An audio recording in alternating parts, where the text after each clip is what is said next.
তিনি রাত্রে 6 ঘন্টা কি করতেন? কি নামাজ পড়তেন নাকি কোরআন পড়তেন, কোরআন তেলাওয়াত করতেন এবং অনুবাদকারীরা কি করছে?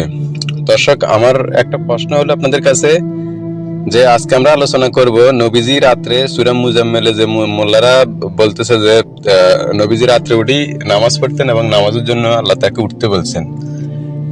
এটা মোল্লারা বলছে যে আর কি, ওনারা বলছে নবীজিকে নামাজের জন্য উঠতে বলা হয়েছে।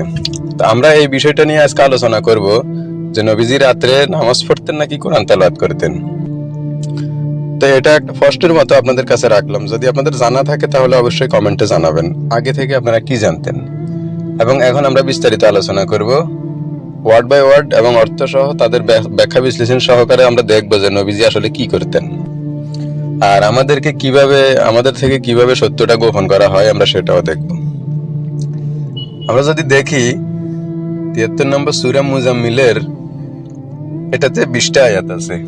এই আয়াতটা শুরু হয় ইয়া আইয়ুহাল মুজাম্মিল দিয়া। ইয়া আইয়ুহাল মুজাম্মিলের অর্থ হে চাদর আবৃত অথবা বস্ত্র, যাই হোক একই কথা, এখানে গার্মেন্টস পরিহিত আর কি।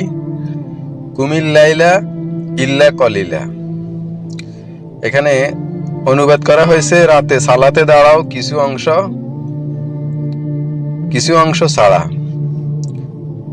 তারপরে রাতে বলা হইতেছে রাতের অর্ধেক কিংবা তার চেয়েও কিছুটা কম অথবা তার চেয়েও একটু বাড়াও, আর সুস্পষ্টভাবে ধীরে ধীরে কোরআন আবৃত্তি করো। কেন করো? নিশ্চয় আমি তোমার প্রতি এক অতি ভারী বাণী নাজিল করছি।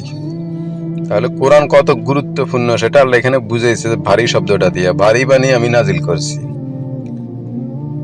নিশ্চয় রাত জাগরণ আত্মসংযমের জন্য অধিকতর প্রবল। রাত জাগরণটা কিসের জন্য? অধিকতর প্রবল এবং সুস্পষ্ট বলার জন্য অধিকতর উপযোগী।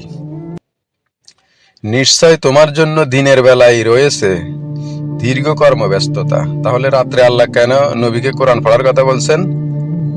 দিনে ব্যস্ততা আছে এই কারণে।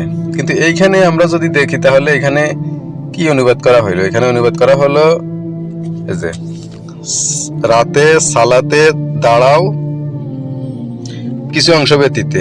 এখন এইখানে এই যে পুরো আয়াতটা, এটা হইছে